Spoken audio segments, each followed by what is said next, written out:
and welcome to another episode of Casting Views, a podcast with me and Me, Dan. the intros never get any Yeah, smoother. I think we've got to work on the intro a little bit. Yeah. Where we take a topic, something that interests us, something that might be in the news, and we'll cast some views.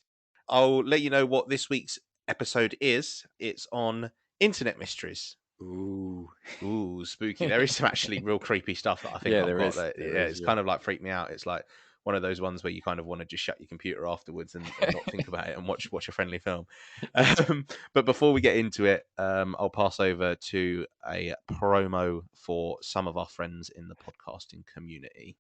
This week's promo comes from the Sugar Coated Murder podcast. Like us, they're a family-based team. So we're uncle and nephew. They're sisters. They're called Karen and Anne. And their podcast has got a great, well, I'll say great twist actually. So they discuss true crimes. But whilst they're doing that, they're actually baking really tasty sounding items. So I think the last couple, or the most recent couple that I've listened to while we're recording, they've made, whilst discussing true crimes, remember, red velvet cupcakes, it was oatmeal cream pies, and I think there was a gingerbread cheesecake. And I'm sure I've seen, I remember an episode with apple pie tacos. So yeah, if you're into either true crime or baking or both, definitely give the Sugar Coated Murder podcast a listen. And here we've got them now. Hey, Ann Varner. Hey, Karen Beatty.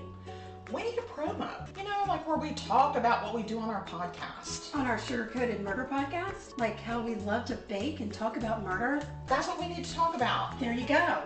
I think we've talked about it. Y'all find us on all your favorite listening apps. Stay sweet, And don't murder. because if you kill people, We will talk about you.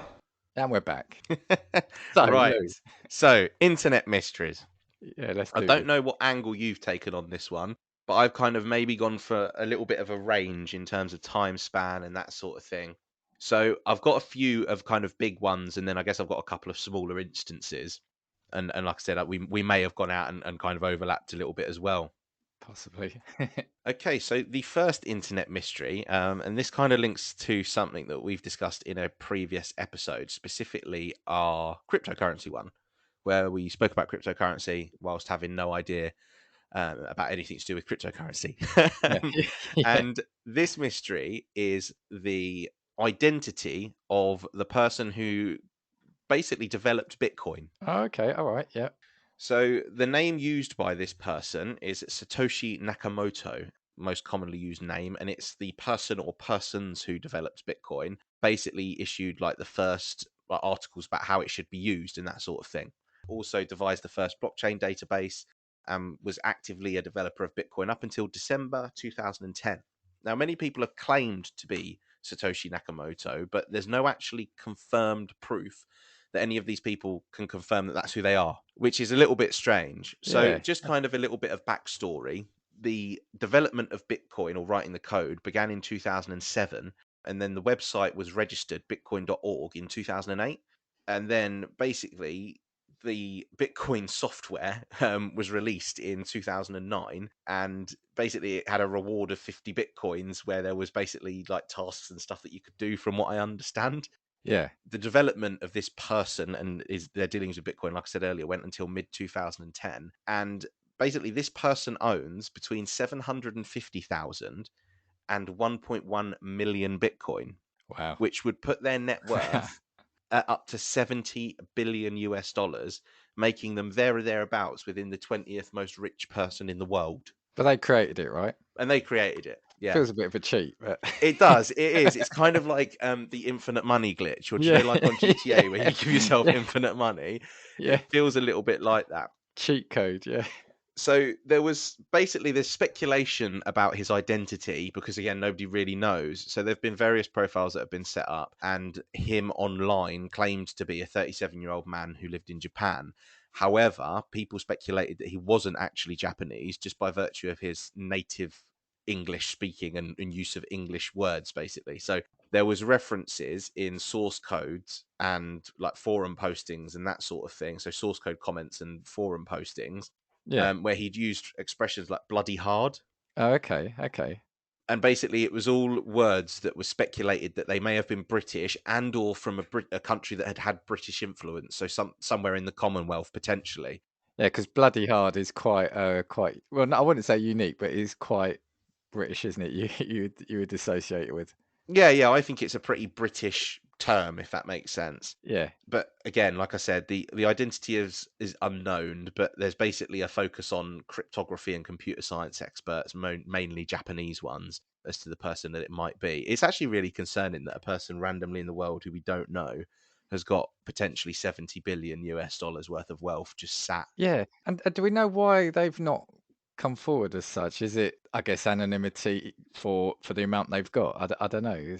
I'm not too sure, to be honest. I don't think it's ever been discussed. It's not certainly never been discussed by him or her or them, because again, it's basically the speculation is as well is that some of the coding is so unique and so well done that people think it's probably a team of people that Yeah. developed it, as opposed to even a single individual.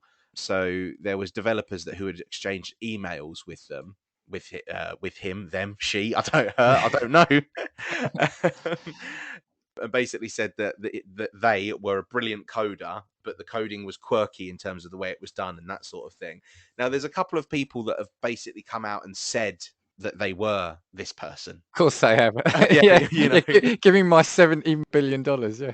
And so there was a person in America. This was in 2014, and this is Dorian Prentice Satoshi Nakamoto, a Japanese American man living in California, whose birth name is Satoshi Nakamoto. Besides his name, the journalist was basically digging into whether or not they thought that they could be the developer of Bitcoin. So this person worked as a systems engineer on classified defense projects, and computer engineer technology, basically financial services as well. Yeah. And they basically went into this person's work history, and then believed that they could potentially be one. But there's a number of people. Nick Szabo, again, it's all journalists basically digging deep. Szabo is a decentralized currency enthusiast and published papers on BitGold, one of the precursors to Bitcoin. Had an interest in using pseudonyms in the 1990s, and he turned around and stated in an article, myself, Wade I, and Hal Finney were the only people I knew of who liked the idea of Bitcoin. And so again, people have drawn links, but it's really strange because there is no one that's ever claimed it and no one that's ever been able to prove it. No journalists have ever really been able to prove it. And it may be a person and or a number of people that Mm. potentially hold what is 70 with the GDP of a small nation. See, that is odd, and I'd like to say that actually, let's get it out there. We are the creators of Bitcoin, so if you could send us our however many thousand it was. Joking aside, do you know what I find odd though is that something that has become so big now and so valuable and starting to become so ingrained in modern society has come from somewhere we don't know or someone we Yeah. don't know. How can that even be? Sorry, in my head, I would like to think it's a group of people. I'm not saying you couldn't create on your own. To get it to where we're at now, surely there's got to be more than one person. Yeah, I would think so as well. And like I said, I just think that the whole secrecy part, given how good the internet is now at finding people's identities, like we've seen people post anonymous pictures of them like spitting in a burger at Burger King, and then 2 hours Yeah, later, yeah, their yeah, address has been posted all online. But the creator of what is the most well known, most valuable cryptocurrency in the entire world remains completely anonymous. yeah, and that's the thing, and I don't know why it's kind of sort of making me feel uneasy, but like I said, it's we're now trading in it, and companies are starting to accept it. But yeah, like I said, we don't know where it's come from, which makes the whole cryptocurrency seem even more sort of even more unusual in that sense. Yeah, and that's the thing. I just feel like it's a really weird one because Bitcoin is obviously such a huge thing, but it's also relatively concerning that this person or group of people unknown holds that much because I feel like it gives you the ability also like what happens if this group of people or individual person all of a sudden decides that they want to have a sell order on all of the Bitcoin that they Yeah, own.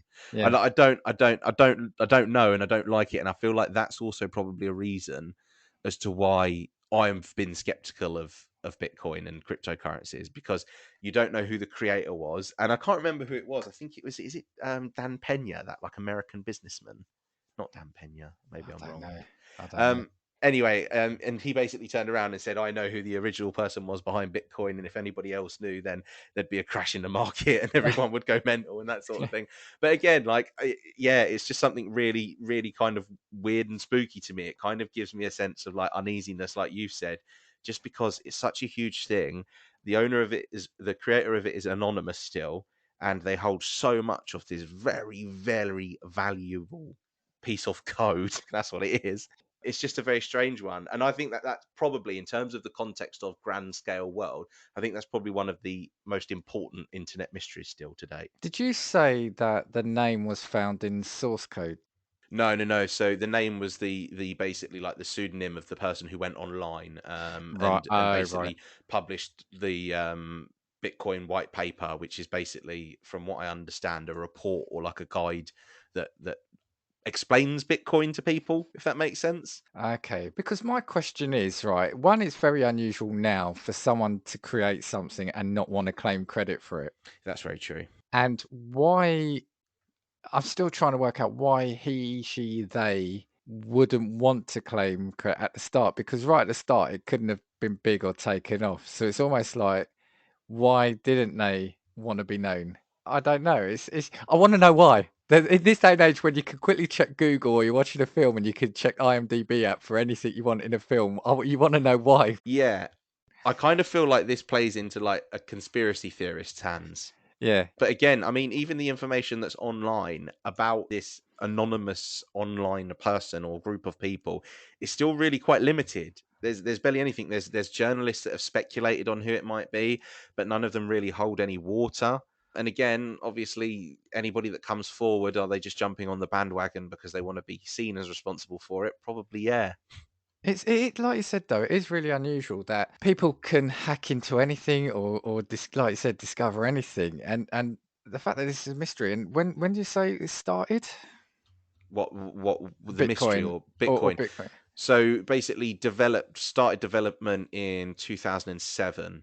So what, 15 years and we still don't, and we haven't found out who the creator is. Yeah, I mean, if any other product in the world, do you not think it would be a little bit weird if you didn't know the company or the person responsible? That's exactly it. That's what I'm saying. And like I said, I can't articulate why I feel uncomfortable that we don't know who it is, but I think it's exactly that. You wouldn't know anything else. Yeah, sorry, you wouldn't use anything else or buy anything if you didn't know where it was at least coming from. Like, imagine, for instance, if all of a sudden we just heard that some billionaire in America, I'm talking about Elon Musk when I say this, all of a sudden was developing rockets. And Yeah, we didn't know who yeah, they were. We just knew that some anonymous group of people were testing really, really effective rockets to send to space, and we didn't know who it was, what they were doing. I just feel like if you applied this to anything else, there'd be huge skepticism. And so as a result, I don't get it. It feels like a conspiracy, but there's no conspiracy to be had because there's nothing. Do you know what I mean? It's just nothing.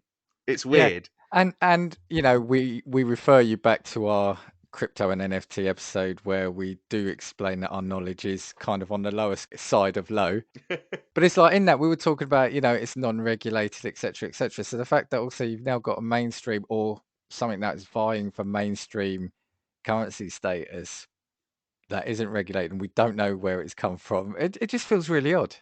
Yeah, yeah, very, very weird. I mean, I guess again, again, and the thing is as well that gets me with this one is the person or group of people anonymous for nefarious reasons? Well, I think we're kind of conditioned to think that people, if you don't want to make yourself known, it must be for a nefarious reason. I think that's often the default attitude, isn't it? It's like why aren't you? Unless you're doing it for altruistic reasons and you're doing it for good. But at the moment, why has this person got $70 billion worth of Bitcoin stashed away? And how do we know that though? That's the thing. How do we know? Well, again, all of the information is relatively limited, but again, I think what you can do now, again, the cryptocurrency experts will probably savage me in any comments to this podcast. But from what I understand, is I'm pretty sure you can see Bitcoin transactions and who holds it, if Oh, that makes okay. sense. From what I Okay. understand, Okay. so it's estimated that they own between 750,000 and 1.1 million. which is absolutely mental considering how much are they, 40 grand at the minute in Yeah, yeah. GDP. Like, that is absolutely monumental money. I can understand being anonymous now. Yeah, You know. yeah. You know what? Maybe that's the thing. Maybe it was just by virtue of the fact that they had complete faith in it, or he had, or she had complete faith in it, knowing that it was going to be blow up, and then all of a sudden they knew that they were going to be in for a big payday. But it's just Yeah. very weird. I mean, if you are the creator or you know the creator, get in touch. We'll keep you anonymous, but get in touch with us Yeah, if yeah. you're You know listening to what? us. Because I feel like this is the type of podcast that they'd reach out to. Yeah, yeah. We're nice people. Yeah. We're good people. Just the odd Bitcoin for some airtime on the podcast, maybe. But yeah, that's the one. That's the one that I picked first, just by virtue of the fact that we discussed cryptocurrency before, and I didn't know that the person that created Bitcoin was anonymous, because I think I would have had a lot more to say as well in the cryptocurrency episode about Yeah. that. Well, we'll revisit it. We'll revisit it When we're invested. and see if they're still anonymous then. Yeah, yeah. I've got another one, and this kind of dates back a while, to be fair. Now, you Okay. will obviously know because this is a little bit before my time, and this is Heaven's Gate. I've heard of that. I think I've heard of that while I was reading it along in my research. Yeah, it's not one I've got. So it was a cult, which was basically a religion. I guess you would say it's a religious movement. Founded in 1974, and the last leader of the group was Marshall Applewhite, if that name rings a bell. No, no. Basically, they were the ones that did the mass suicide where they were all dressed in Nike trainers with a bed sheet over them, Oh, all yeah. found in a house. Yeah, yeah, yeah. And I think it was 39 of them that were found dead because they basically poisoned everyone in the cult. They were all found dressed in the same outfits, and I think there was like $5.25 in all of their pockets because it was the fee for crossing over to the next life, basically. Yeah, it's outrageous, isn't it? Yeah, I mean it's pretty mental. But the internet mystery that surrounds it is because the Heaven's Gate website still exists, Okay. and nobody knows who runs the Heaven's Gate website still. You see, this is the thing. I can't work out how people don't know these things. It's very, very strange because if you do go on the website, I mean, you actually can go on the website. It's you can visit it. It's very 1990s, I guess the way I would describe it is very 1990s, early 2000s internet. It's all kind of yeah, very retro. It's all kind of like neon colors and that sort of thing. But to this day, no one knows who maintains the website because they've actually got newsletters and that sort of thing that you can like Oh, so I was going to say download. it's not that it's just active. It is actually Yeah, yeah, maintained. because somebody Right. is still paying the fee to host the website. Okay. And again, it's a really strange thing to visit. You can order hard copy editions of their book, transcripts and videotapes of like the videotape one, Last Chance to Evacuate Earth before it's recycled. Hang on. Have they got a contact us button? You know Does what? that not say who it is? No, they actually don't. They've got like a privacy policy and all sorts, but nothing. I thought I cracked it. I thought I cracked it. They do actually have an address though. Yeah, is it a PO box or something? Yeah, I think so. So I think, from what I understand, it might just be like a PO box. They've got an email address. Requests for materials can be emailed to us or can be posted to us. But yeah, really strange because obviously the people that were involved in the cult, from what I remember, two of them didn't commit the act because they were supposed to go and continue the work of Heaven's Gate, from what I understand. So I don't know if it's the two surviving members that continue to run the website, but again, just a very, very strange one on the basis that this cult that orchestrated the murder of what was, I think, 39 people or deaths of 39 people is still just got a website that's up and running. It's really, really strange to me, and I don't know why it's not been taken down. Well, this is it. The questions I've got, of which are many, but if I could sum it down to, yeah, why is it still up? How can they not track who's running it? But three, sorry. So what do you say? They're not on the website. They're not trying to recruit people, or are they, or anything? Are they just selling? Is it like you said? Is it information and Yeah, so really it just seems to be like information. There's loads of articles, and there's like excerpts from their book. Some of that, sorry, I don't know. Maybe somebody from Heaven's Gate is now listening to this podcast as well, because now it's kind of worrying me. Last Chance to Advance Beyond Human, and there's like excerpts from their book. The Earth's present civilization is about to be recycled. So I mean, I guess it's still spreading the message. However, they actually have got a section on the website which says our position against suicide. And that's obviously been something that's been put on the website following the event. Does it show any activity? Sorry, I'm not looking at it, but does it show kind of like is there a member count or is there a No, nothing like that. Like I said, the website's just really, really limited in terms of what's there. It's just like their mission statements, keys or bookmarks to vital information on our website. Like it's, transcripts of recent videos. Yeah, how a member of the kingdom of heaven might appear. And then there's just a picture of like an alien grey on the website. Like, and that's all that's on the page. So it's basically like, do you know, if you went to like an IT class in like yeah, sixth yeah. form, it's kind of like a website that they teach you to create there. But this is what I was going to say because it's obviously run by someone who can maintain a website, but why have they kept it like a 90s style? If you're going to the trouble of maintaining it, why aren't they making it more appealing? I'm not saying it should be, but just see what I'm saying. That's another question I've got in my head is that they're just doing the bare minimum, just updating it. So why would you do that? It's Yeah, bizarre. it is just very, very strange. And like I said, I don't know what the objective is. I don't know what the purpose is. I don't know if people contact them. I don't know if they still have members. It's just a very, very weird, very weird website. If you do have 10 minutes to go and check it out, I'd probably recommend it to anybody listening as well. Does it say when it was last updated? Can you see when there was the last change? No, not from what I can see. I can maybe inspect the page. I mean, I don't know how big the following is for that, but yeah, it's why would you keep it going? Why wouldn't you want to be known? Well, sorry, the why wouldn't you want to be known? It's probably obvious association with what happened in '74. Yeah, why keep it going and keep it as basic as you're saying it looks like? Yeah, it's very strange, and there are a couple of people that did articles online seeing as to whether or not the stuff would actually be posted out to them, and so basically there was a it's really strange.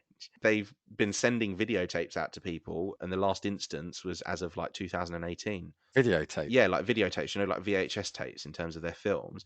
I don't know whether or not it's more weird the fact that this thing still exists, or more weird in the fact that they're still using videos as opposed to DVDs now, or online links. But And yeah, what's on? again, Have they said what's on the video? Sorry, did you say? so basically, it's just all of the films that they've produced. So it's videos, I think, from like the founder, and just the original. I don't know if you've ever seen it, but you can actually Google the original videos of like the founder doing speech directly to camera, talking about the next life and that sort of thing. Yeah. So I think it's all of those original videos, and they ask you to copy them and then send them back. Send it back. It's like Blockbuster. Which I guess would probably support the fact that it's probably someone slightly older, maybe. Or is it trying to maintain a mystery? Yeah, potentially.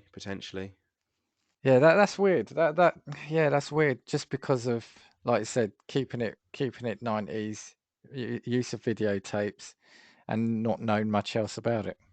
Yeah, and I just think it's weird as well that, like I said, the people that are running the website are evidently some people that had links to Heaven's Gate initially in the early days, and the fact that they've not kind of snapped out of that mindset, I guess. I don't know. I kind of want to tread carefully because 39 people died in a mass suicide. Yeah, yeah, But yeah. yeah, I don't know. It's just a really strange thing for me, and I don't know if it's for the sake of procuring new members, but then for what reason? I don't know. It's a very weird religious like cult type thing, and But that's it. evidently there's But yeah. going back to what you said, it is steeped in a tragic event, and it felt like that was the main reason for that group. So if that was to happen now, like you said, the website would be pulled. Yeah. Something would be done, which is yeah, that's another question that's whirling around in my mind. Yeah. Yeah, and that's the thing as well. It's about whether or not it would be I feel like there's been websites on the internet that have been just removed from the internet by the services that are hosting them Yeah. for being dangerous. I don't understand why a website that is the organization that orchestrated a mass suicide is still online. It's just really strange to Mm, me. mm. And the people that are paying the fees, evidently, again, like who are they? Where are they? Are they people that follow this cult? Do they have multiple members that still run the website and send videotapes out, or is it just a one person that was a member of the cult that's clinging on to the belief that alien spacecrafts are going to come down and save us? Yeah. Yeah, Yeah. very Odd. very strange Yeah. one Yeah. for me. Odd. Yeah, I don't like it at all. Have you got any internet mysteries that you delved into? I've got a few. I'm going to do this one. It's not as concerning as the last one, but I think it's just as mysterious as the first one. But I got this from, well, it's on a number of places, but I got it from the Rolling Stone magazine, right? Okay. And it's called The Most Mysterious Song on the Internet. I've got quite a bit here, but I'm going to try and paraphrase it. Basically, between 1982 and 1984, this guy who wants to be called Darius. So this guy lived in Germany, was a huge music fan, and would tape on his tape deck songs off the radio. So he'd do loads of tapes, loads of different combination of songs. But he said when he'd listened back, there was one song he liked but didn't know who it was and knew nothing about it. So he isn't certain that he taped it off a particular broadcast, since the cassettes included tracks from different sources, but he knows he didn't record an intro by the DJ or anything that would identify it, so it was just one of many songs. He said maybe he heard it partially, the artist's name, but he honestly couldn't remember it. So anyway, so he's owned it for years and he never found out who the song was by. Over 20 years later, in 2007, his sister wanted to find out who was behind this song, and she said all the years of searching for the lyrics on the internet hadn't brought any results. So I thought it's time to become more active and reach out for a bigger audience. She posted part of it, the song, 1 minute and 14 seconds, on the net, thinking it would help avoid copyright hassles by doing such a small bit, onto a German site devoted to 80s synth pop, as well as a Canadian site whose fans upload obscure songs.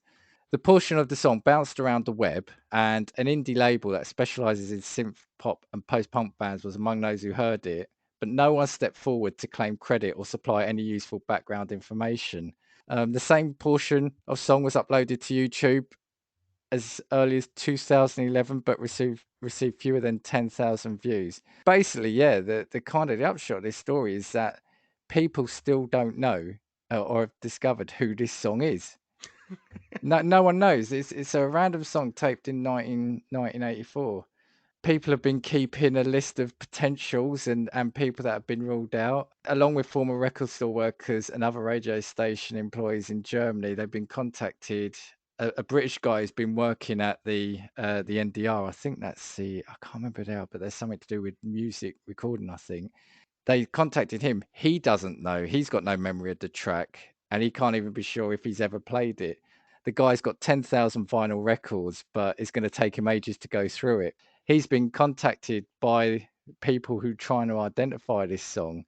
And so all the sources and names, like I said, are on a detailed spreadsheet set up to keep track of it. But a lot of them have just been ruled out. Someone once claimed to recognize it as a B-side of a demo tape.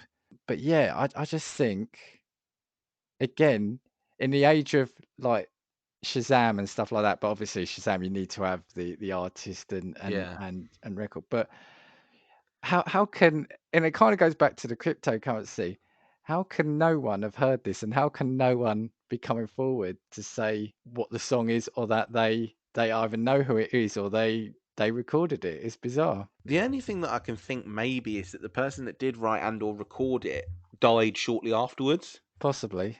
But I don't know. Have there been any kind of any reasonable guesses, or is it a completely flat out no idea? No, it's no idea. Like I said, people just it's gone from potentially being a B-side of a demo tape.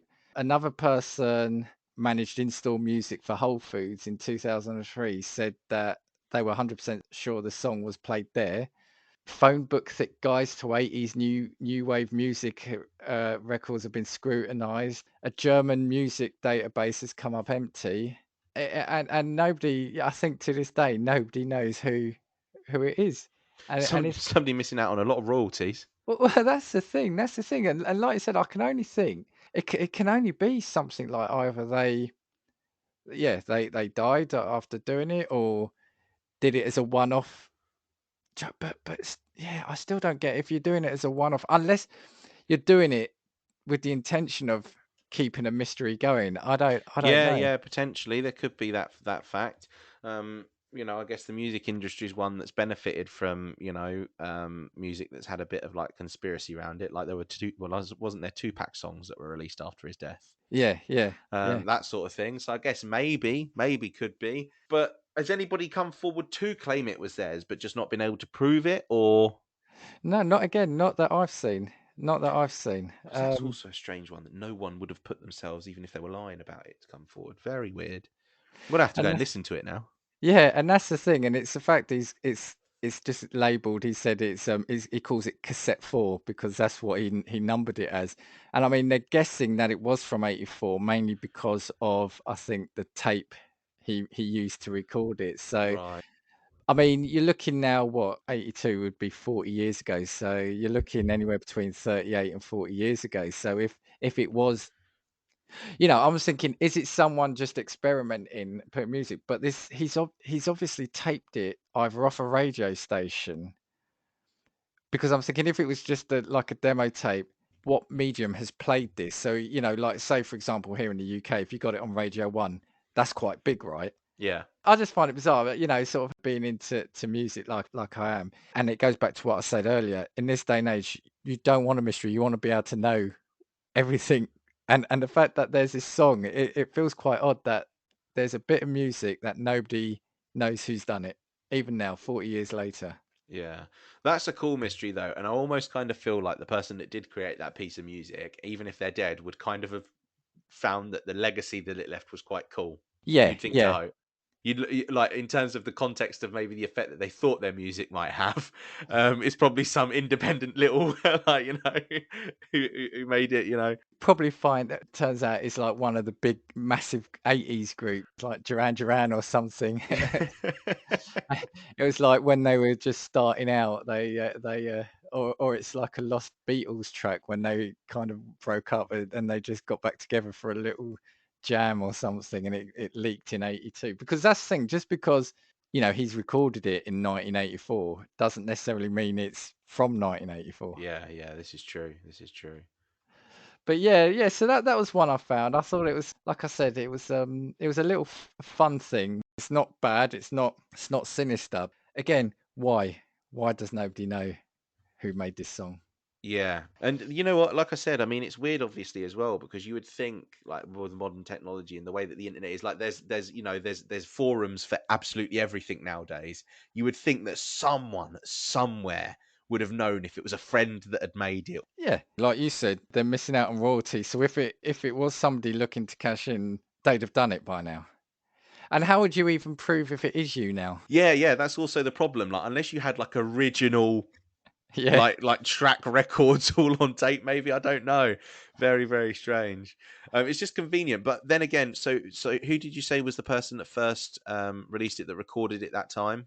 I think they've wanted to keep their name anonymous, so I've got a name of Darius S.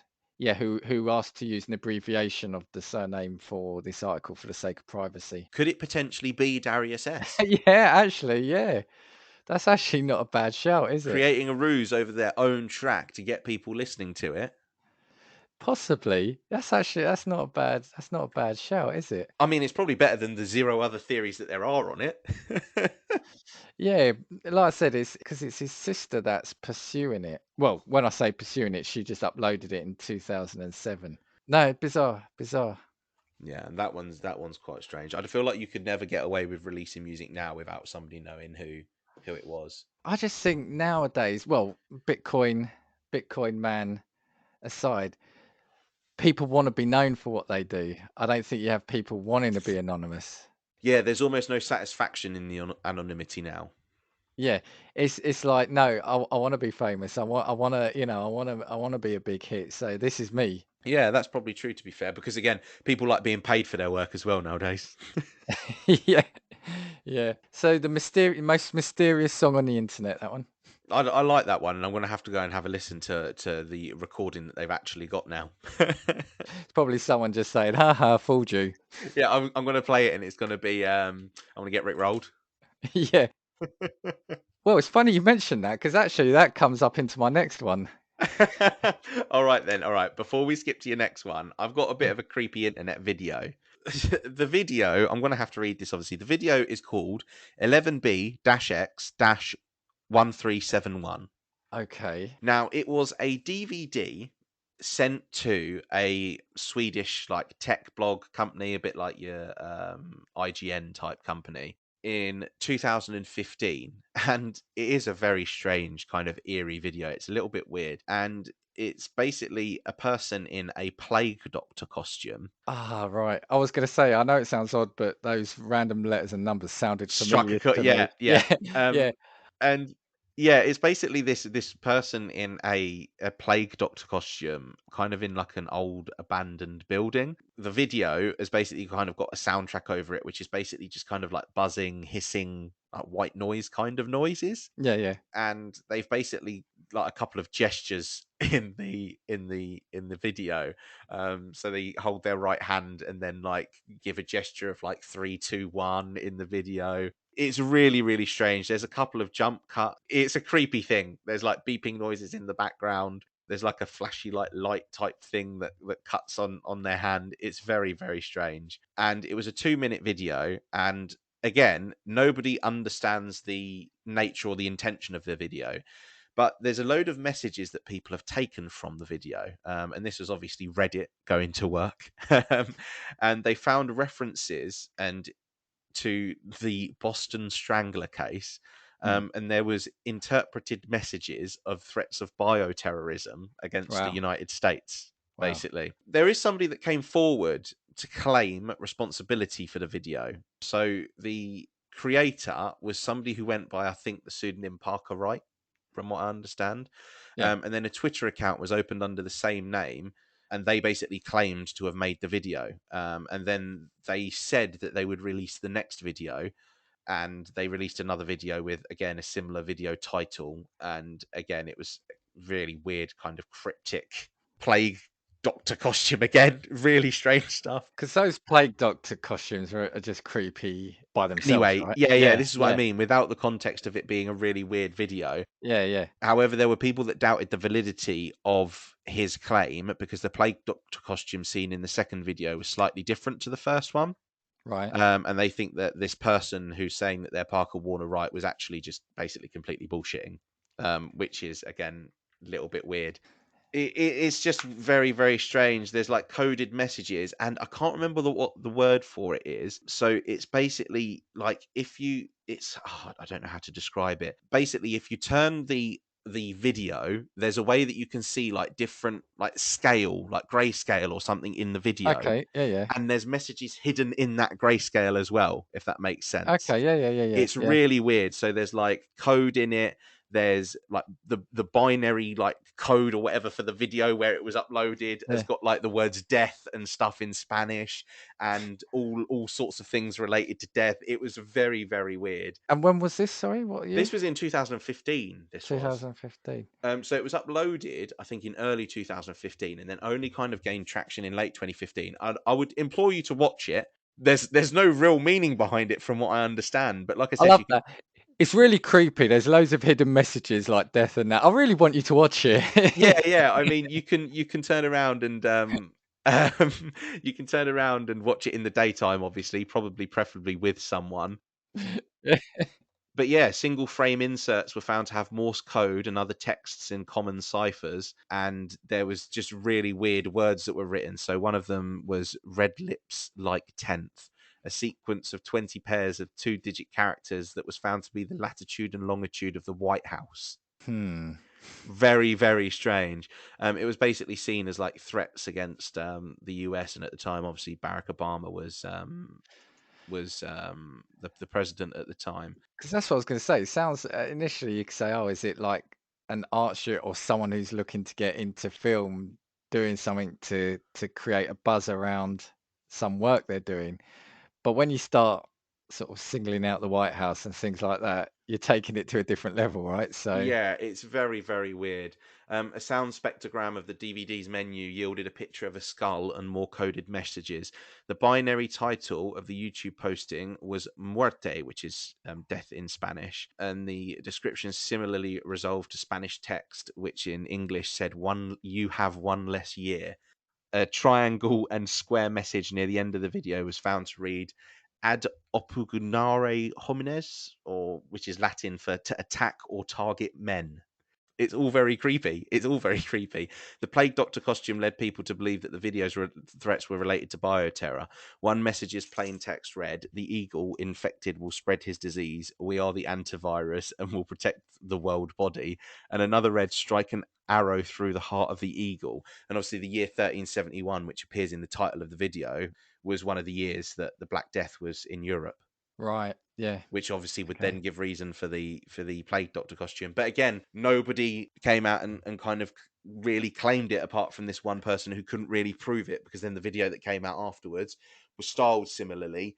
But I think before releasing it, they'd actually put a statement out on Twitter which said, "I challenge anybody to recreate my plague doctor costume." And then when this person's released another video online, their plague doctor costume still looks different, if that makes sense. Oh, So okay. they've Okay. claimed it Yeah. as theirs, but their costume looks different, and people have basically noticed differences in the costume. Yeah, just a very, very strange one. I don't know if it has got any kind of sinister meaning, but again, similarly, nothing that really was ever claimed, and nobody ever really took any kind of claim for it.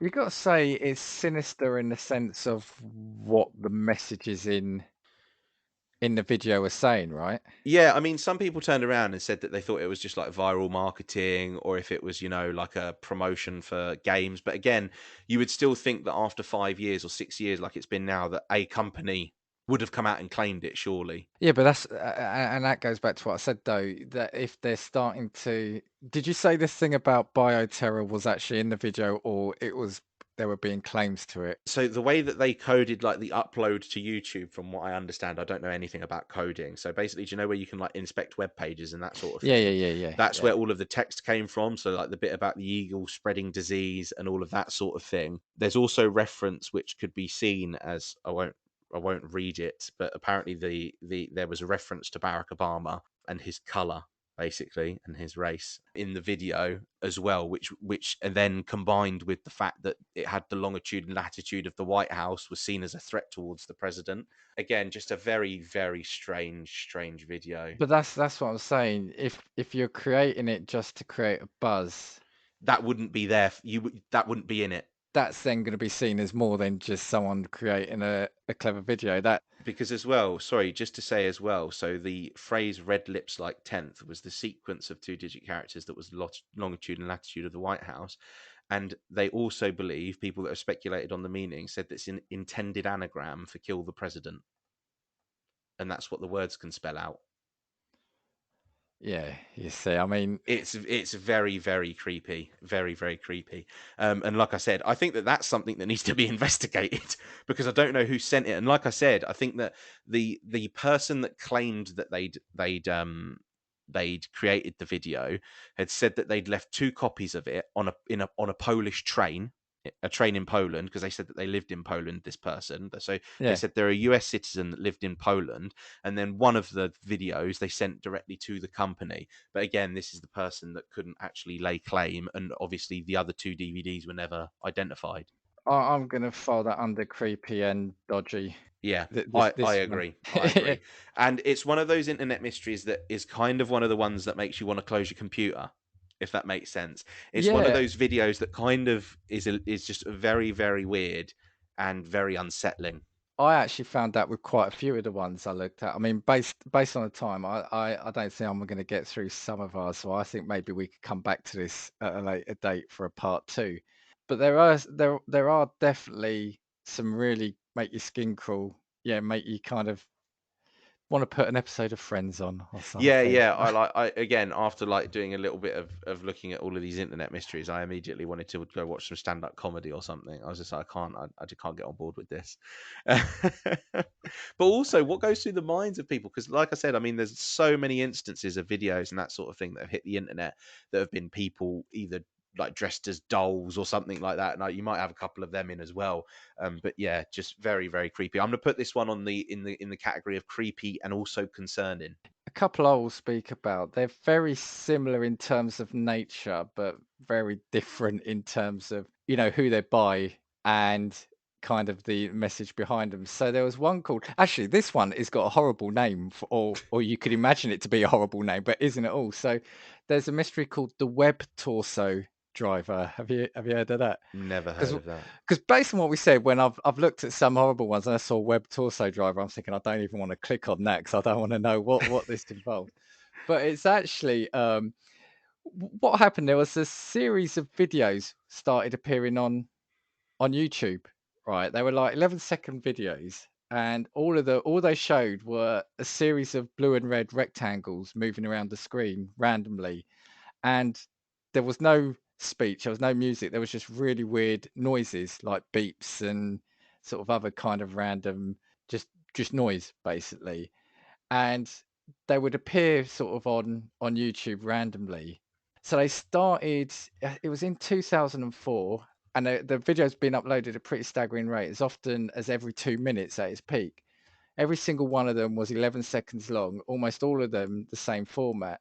And this is what reminded me. I wondered where you were going with your one, because like the videos are called, for example, TMP AZWIOG and Right, right. TMP XSJOR2. And I'm reading this from Engadget at the moment, and they said my second favorite, the sublime TMPV RXNJM. They're all made for pretty perplexing viewing, nothing but shapes and tones, but this is the internet and people demand an explanation. So again, it wasn't just people, it was websites such as the Daily Dot, the BBC, and even the Guardian got interested in this. And they said basically, as interest in the YouTube account snowballed, inevitably it would attract individuals with a little more to add than wild speculation. A thread on a website saw a user say that they had seen very similar images displayed on a set-top box at a Google conference about automation, suggesting that the clips are created by software as a means of testing the quality of the upload. The Guardian, however, reported that the same user managed to track down the slides from the show, which were revealed that the test videos were slightly different.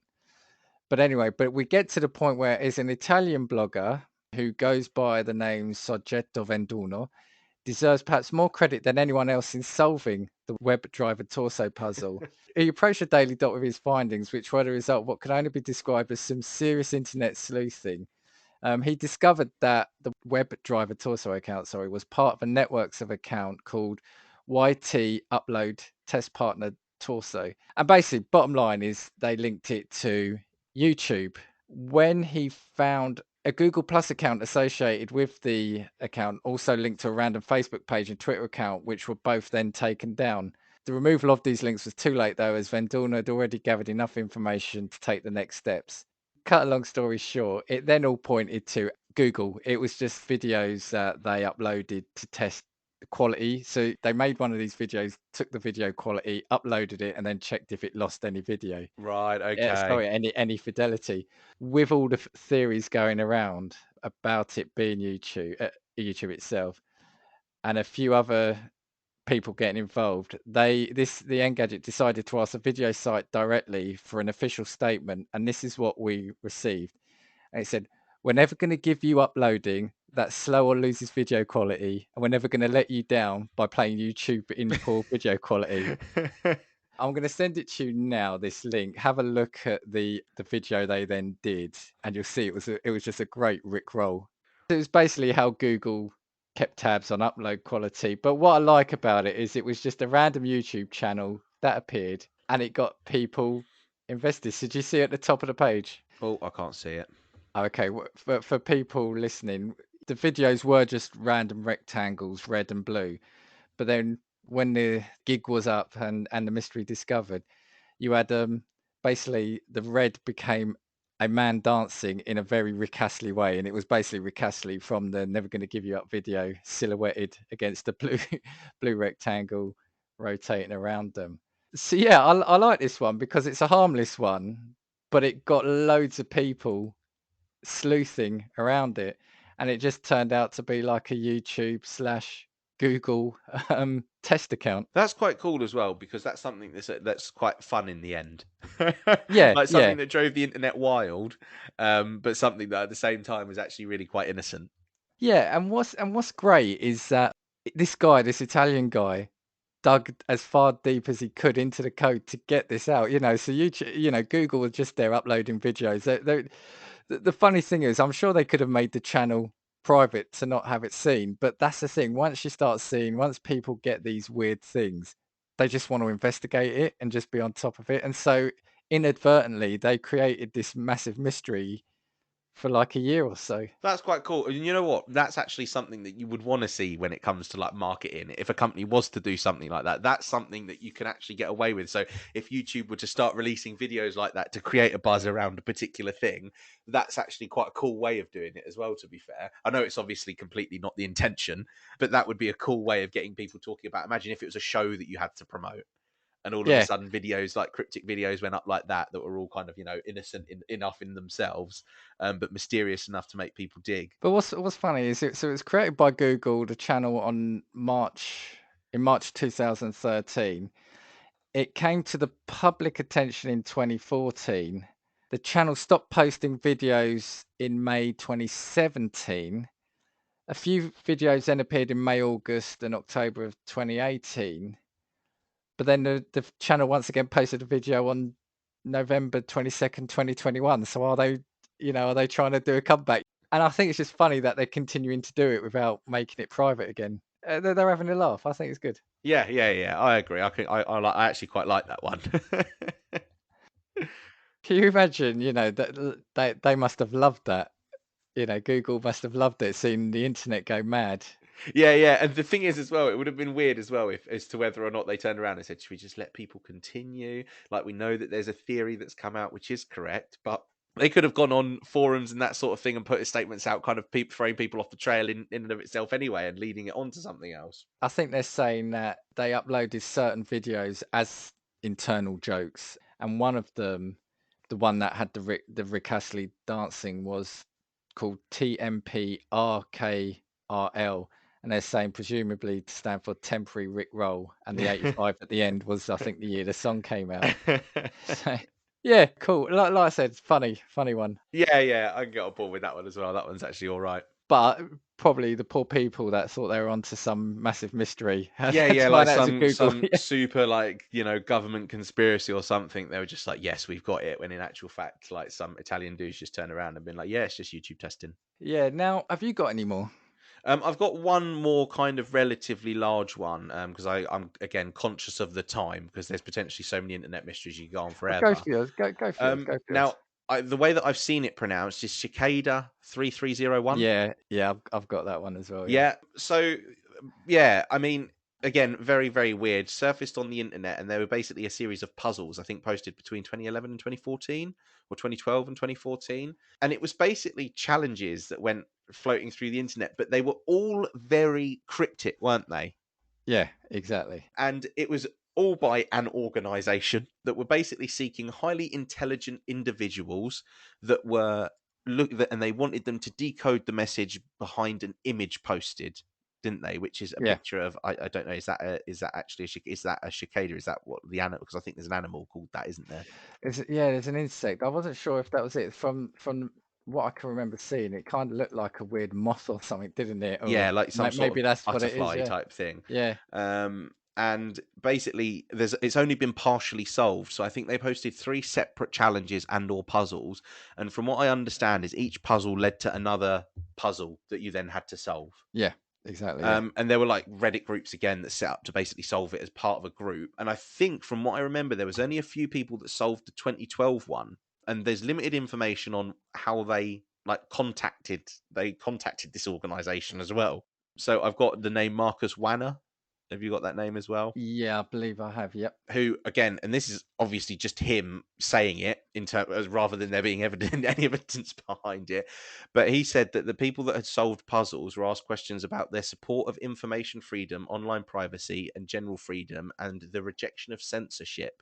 Yeah. Those who answered satisfactorily were invited to a private forum where they were instructed to devise and complete a project intended to further the ideals of the group. Very odd. It's very, very weird. So again, in terms of kind of the speculation, all of the puzzles seem to focus on like data security and like online security, I guess. There was obviously what's it called? Is it called cryptography? Yeah. Yeah, and cryptography and that sort of thing. Very, very strange. Only a few people got to the end. I'm pretty sure that the challenge posted in 2014 was never solved. I think you're right. I think the first one or two were, weren't they? Yeah, the first two were solved, again, only by a few people. And then the last one, 2014, I think the last instance of the group having a verifiable post online was 2017, where they posted a clue in relation to their last post, in relation to their last Mm, puzzle. mm. There's basically been some accusations of them either being like some cult or some sort of like secret like society, which is obviously all very, very like dark in and of itself. But again, I think that the fact that there's only been a few people that have solved the puzzles who haven't really spoken about their experience with the group, it's difficult to know. And also, it's very strange because the level and nature of the puzzles that they put out were like genius level people needed to figure them out. Well, that's it. Kind of what I saw was saying, is it like an FBI or MI5 or CIA recruitment tool? Because, if you could work it out, you were what they needed, kind of thing. So I saw it being referenced as potentially a tool for intelligence agencies. Yeah, Yeah, yeah. Which, to be fair, would actually be a really cool way of recruiting. yeah, yeah, You could yeah. kind of understand that because I think the American government has been known to have hired hackers before that have been really talented, haven't they? I think so, yeah. And even over here, our intelligence agencies, don't they every now and then put out a puzzle and say, if you could solve it, you're the kind of mind that we're looking for. Yeah, yeah, very, very cool. And but yeah, again, but no one's ever taken any claim for the puzzles, which is again the strange thing about it. I think what's odd about them though is that, like you said, people have solved them. They then find stuff out, but then we don't know what they're being told, or The people that have solved it and yeah. what they've, yeah, and that's the thing. It's really strange because all of the people that have solved them, because it's been confirmed that people have solved these puzzles, not from what I could see, no one ever talked about their experiences. Why? What have they been told, or what Yeah, have they been what have they shown? found Yeah, out? What have they been threatened with yeah. potentially? I don't know. But yeah, very strange. There's actually a few good videos online on YouTube and that sort of thing about this whole Cicada 3301. They were linked to like cyber attacks and that sort of thing, but the group outwardly denied any involvement and said that they didn't condone any form of like cyber attack, that sort of thing. So it might have been people that hackers trying to impersonate the group potentially. But barring that, again, it's difficult to find any information on them. It's just a very weird organization. But the thing is as well, they actually put clues out, didn't they? But the clues weren't limited to stuff that they posted online. The clues were actually physical ones as well. Oh, I'm not sure I saw that. What was Yeah, it? so what they actually did is they actually put like paper signs and that sort of thing in cities. Oh, okay, It okay. was Yeah, yeah. very, very strange. Like there's signs in Paris, Warsaw, Miami, which means that it has to be people that are world linked, obviously, as well. Yeah. Really, really strange.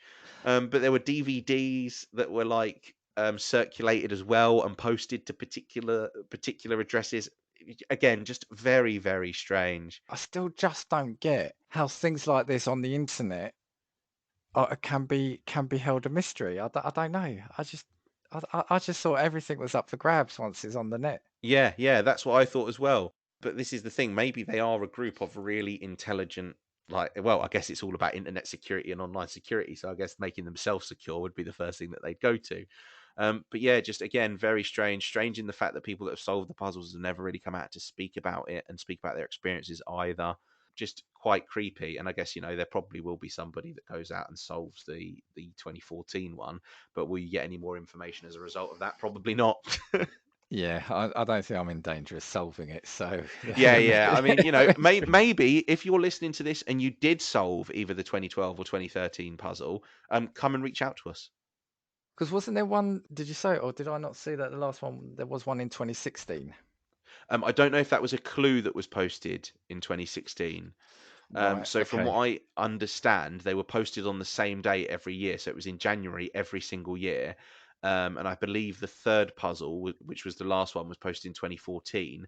And then there was additional clues that were posted either on Twitter, online, or literally physical clues that were put out in the world for people to find. And I guess each stage, if you solved each stage of the step, you'd be brought to the next one. But yeah, it's like one gigantic treasure hunt for really, really intelligent people. Maybe you find out who created Bitcoin. Yeah, yeah, yeah. You know Yeah. what? Maybe that's what it is. Maybe it's a ruse because when you think about it, 2012, Bitcoin only started to gain a bit of traction kind of towards that 2016 period, didn't it? Really. Yeah, yeah. So maybe it was. Maybe you're going to find out the real name of the person that owned Bitcoin. Yeah, if you have done Cicada or Cicada, yeah, let us know and tell us how you done it. I do love this line as well. Many have speculated that the puzzle's a recruitment tool for the NSA, CIA, MI6, a Masonic conspiracy, or a cyber mercenary group. Others have claimed that it's an alternate reality game, although no company or individual has attempted to monetize it.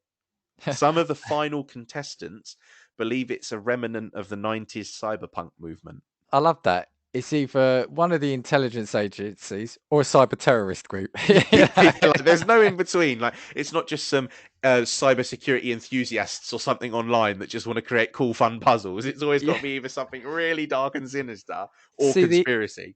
the alternate reality game is something that does feature, and it features in one I've got. I'll probably just say one more. But like you said, though, what's the point if it's now 9 years and no one's come forward for it? What's the point? Yeah, yeah.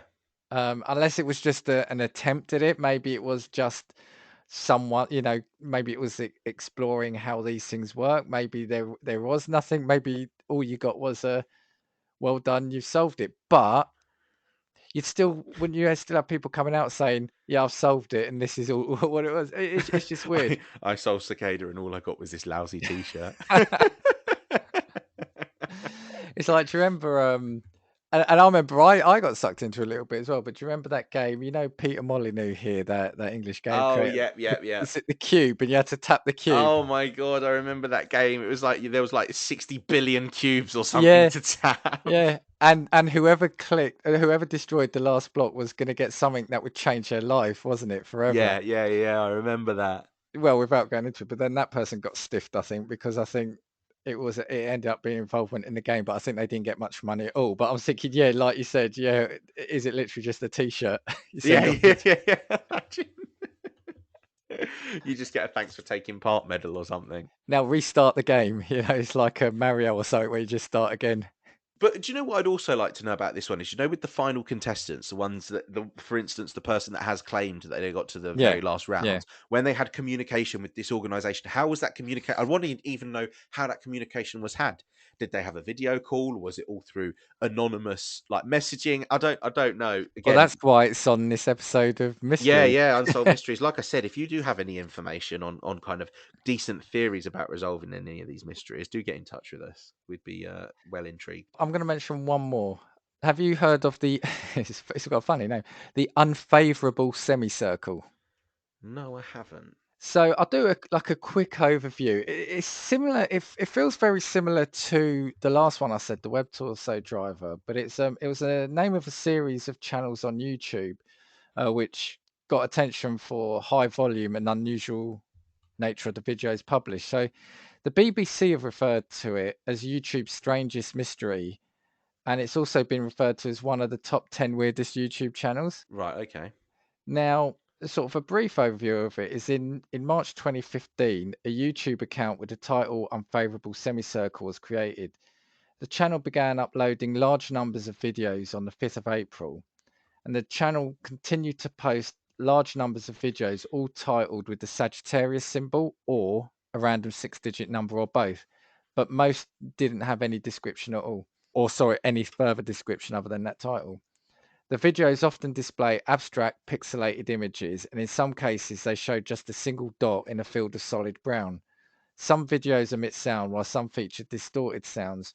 Some were only seconds in length, while others were much longer, and one completely silent video was 11 hours in length.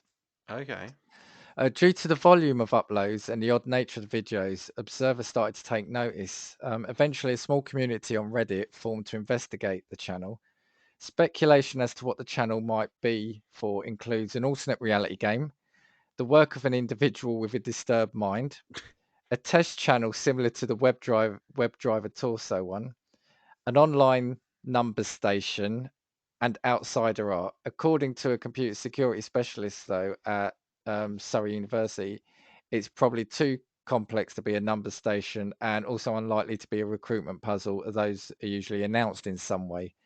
The Unfavourable Semicircle account was suspended by YouTube in February 2016. And never came back in any form. I'm looking at another article here. So this is a website called theghostinmymachine.com. They're saying it vanished again, and this was 14th of October 2017. So it must have come back briefly. And even them, so I might post a link for this because they've got a really good sort of lengthy narration on this. But they said, yeah, basically the first video was just 4 seconds long, just 4 seconds, no noise, nothing but a field of murky brown and a small dark dot. But the name of the channel then was even odder, called Unfavourable Semicircle. They said because it was odd because there were no semicircles in the video. And if there were, what on earth would cause one to be classified as unfavourable? That video was uploaded on the 5th of April 2015. But the video wasn't the only clip uploaded that day. An astonishing 1,247 videos appeared on that channel in total. It said on Wikipedia it flew under the radar for some time, just uploading massive amounts of videos. While it was attracting interest, it hadn't got a cult status as of yet. Then in February 2016, two things happened. The number of uploads shot up to something like 3 per minute, and the media began covering the channel and its viewers' attempts to unravel its mysteries. The uptick in video volume appears to have occurred at the beginning of the month, and then at the time, stories about the Unfavourable Semicircle started appearing on BBC and CNET. On the one hand, drawing public attention to the channel might be seen as a plus, a way to bring in more people with more sharp minds, swelling the ranks of those devoted to solving the puzzle. But, as is often the case, when something previously obscure suddenly enters the public eye, the media coverage may have had a second unintended effect.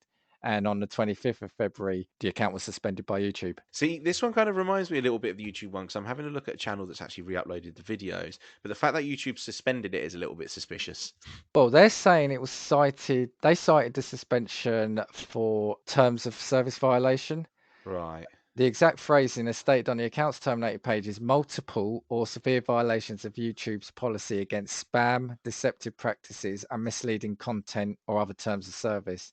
So the theory was it was about the sheer amount of volumes being uploaded in too short a time.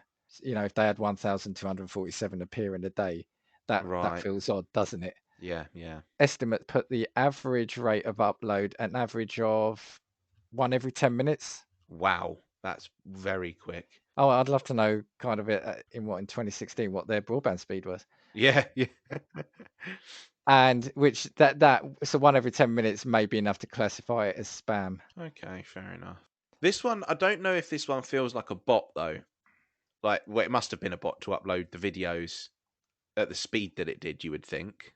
Possibly, or well, someone's coded it, but who's in charge of that though? Because if you look at some of the videos, they're all, I've got stills of the still images, and they're all very weird. What they then said though was that it was weird. Shortly after, just a few weeks later though, followers discovered a new surprise: garbled text present on the Google Plus page belonging to Unfavourable Semicircle. It was found and decoded, revealing the location of both a new YouTube account and a Twitter account. The game, it seemed, was still on, if a game is in fact what it was in the first place. And whatever it is, and this was written a couple of years ago, I think, is still going on. Another YouTube channel was created in August 2016, while the most recent video posted on the main Unfavourable Semicircle channel as of writing this was posted in 2017. So I'd need to check again if it is still an account. But again, it's like what draws people in to this one. They said the videos themselves are unremarkable on their own, but fascinating when taken together as a whole. And humans like to find patterns and groups of items like the videos provide us ample opportunity to indulge that habit. So the videos tend to come in series. There's the Brill set, the videos of which tend to be a mere 5 to 6 seconds in length. The color scheme is usually grey, although occasionally teal, green, or blue, and there were 100 of them roughly. Then there's a brine set, which consists of fewer videos, although they are longer. 16 videos, all exactly 3 minutes and 1 second long. And they are predominantly grey with a few splashes of colour. And then they've got others like there's the Fen set, which were 20 videos each almost 28 minutes in length, all brightly coloured. And it's things like that which make it a mystery. I mean, people compared it to the Webdriver Torso, but they are very different. Like the author of this article says, Webdriver Torso was strange, but not creepy. Yeah, yeah. That one was trying to have fun, whereas this one feels, whoever it is, whatever it is. I mean, the fact that they rickrolled, I mean, brilliant. But this isn't trying to do that. What it's trying to do, I don't know. But it's definitely, like it says here, this channel specializes in creepy videos knitted together from vintage footage and spooky soundtracks that are meant to unsettle you. Yeah, yeah. Yeah, there. This one's a little bit creepy, and I mean, I guess YouTube's got rid of it for the spam, but I don't know if whether or not YouTube thought there was something that was like nefarious behind it as well. Because YouTube Maybe. always lie about why they've suspended channels. Let's be honest. Like they never ever tell the truth. Like YouTube will suspend you sometimes for like the most random thing. You'll play 2 seconds of a song, they're like copyright, that's it, finished. But so for them to come out and flat out ban an account as well, very, very strange. Did YouTube It- ever comment on it in terms of, yeah, don't they think put the so. statement out, but because sometimes they put comment out on I don't. particular Th- channels. I don't think so. And do you know what? This I found very quickly last night. So I'd love to actually see. You might have a look to see if it's still there. I mean, the wiki article mentions some of the theories, but it's like this. The ghostinmymachine.com says that mentions there were loads of theories, and one one of them was actually that this could have been the work of aliens. Was, for example, they say lies among the more unlikely of theories.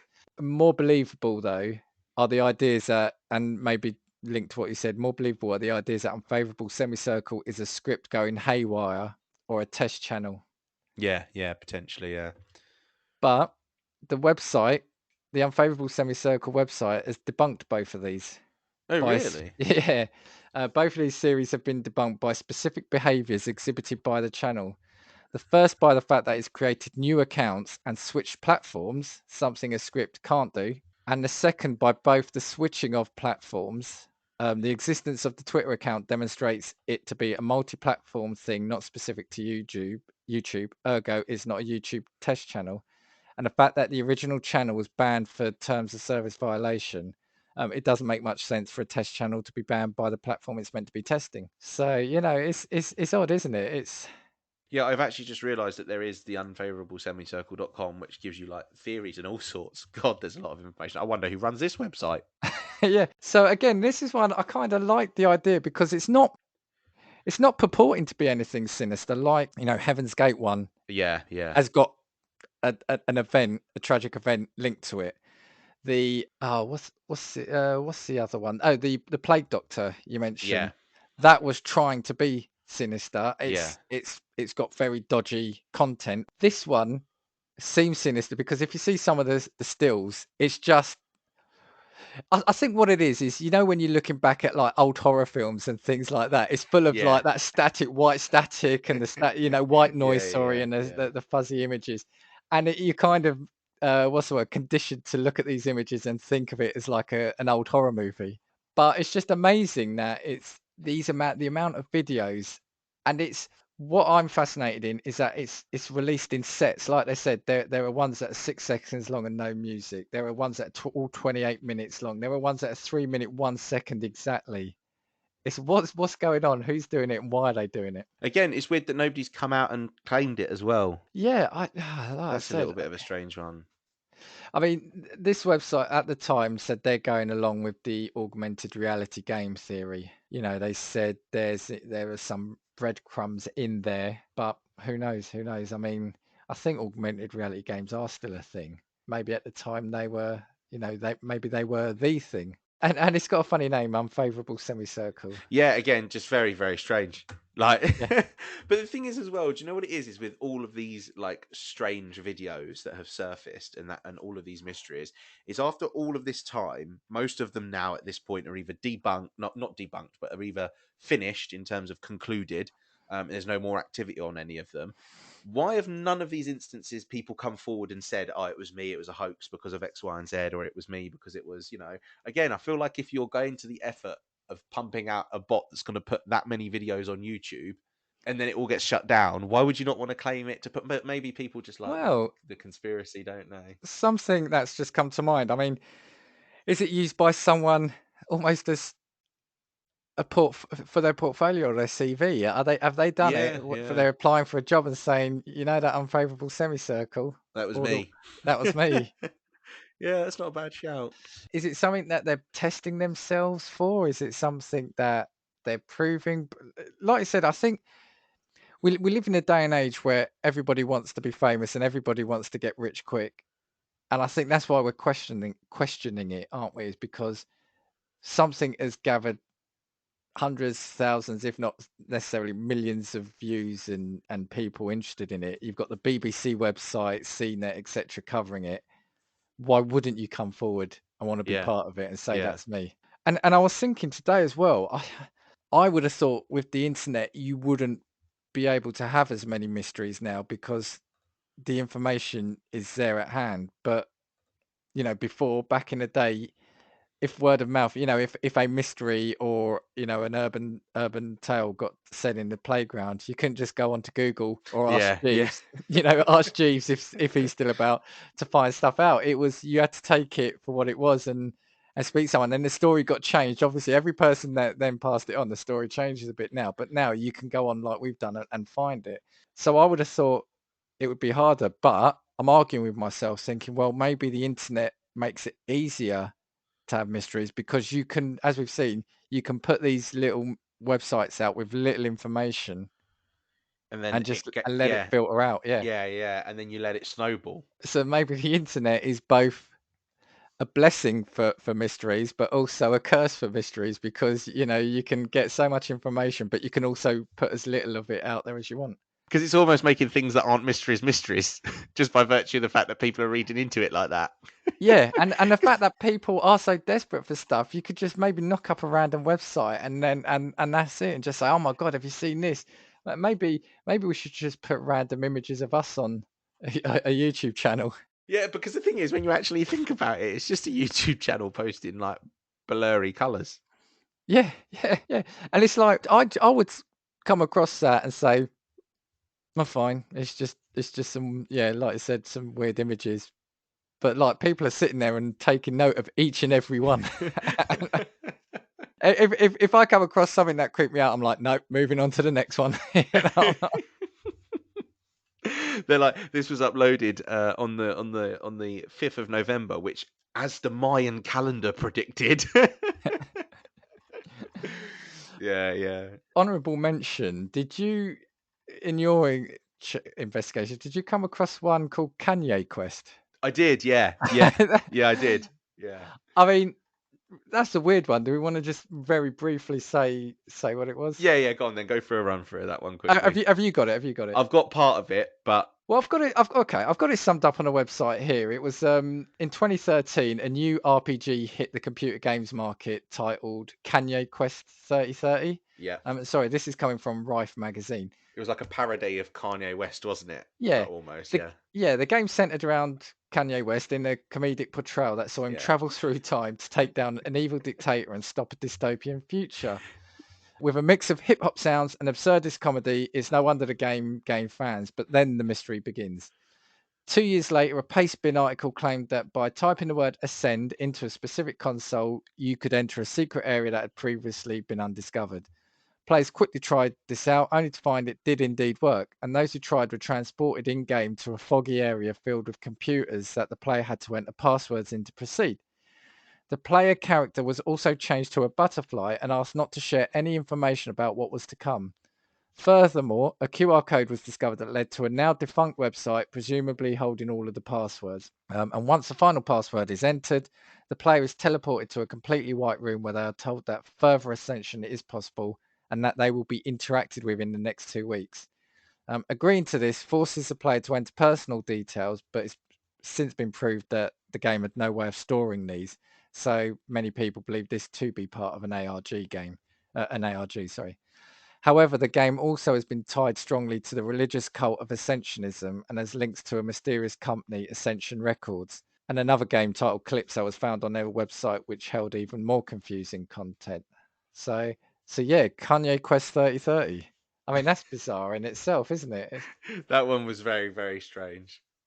yeah, next to nothing is known about the developers, and as of now, it remains a cold case. So yeah, really weird, That really kind of weird. reminds me, I kind of feel like it would be something that Kanye West would be behind. Well, unless it's a religious cult thing, but it's advertising, right? And Yeah, it yeah, this sounds is what I like it was a mean. good game. Yeah, yeah, this is what I mean. Like people legit played it. You know, other websites I looked at when I was looking up, it sounds like it's actually legitimately a decent game to play. But well, there you go, there you go. But trying to indoctrinate people with Kanye West. Yeah, Kanye West indoctrinating people with Kanye West. yeah. But yeah, I think we'll leave it. We'll Yeah, leave it there for me. I think we've gone far enough with internet mysteries. There are so many more that you could actually talk about. I mean, this was probably inspired a little bit by that Netflix series Don't Fuck with the Cats, and how Reddit basically, or Facebook, sorry, identified who was a serial killer. So if you haven't watched that, I'd probably recommend it as well. But if you have got any clues as to what you think might be behind any of the internet mysteries that we've talked about, if you've solved any of the internet mysteries that we've talked about, do get in touch.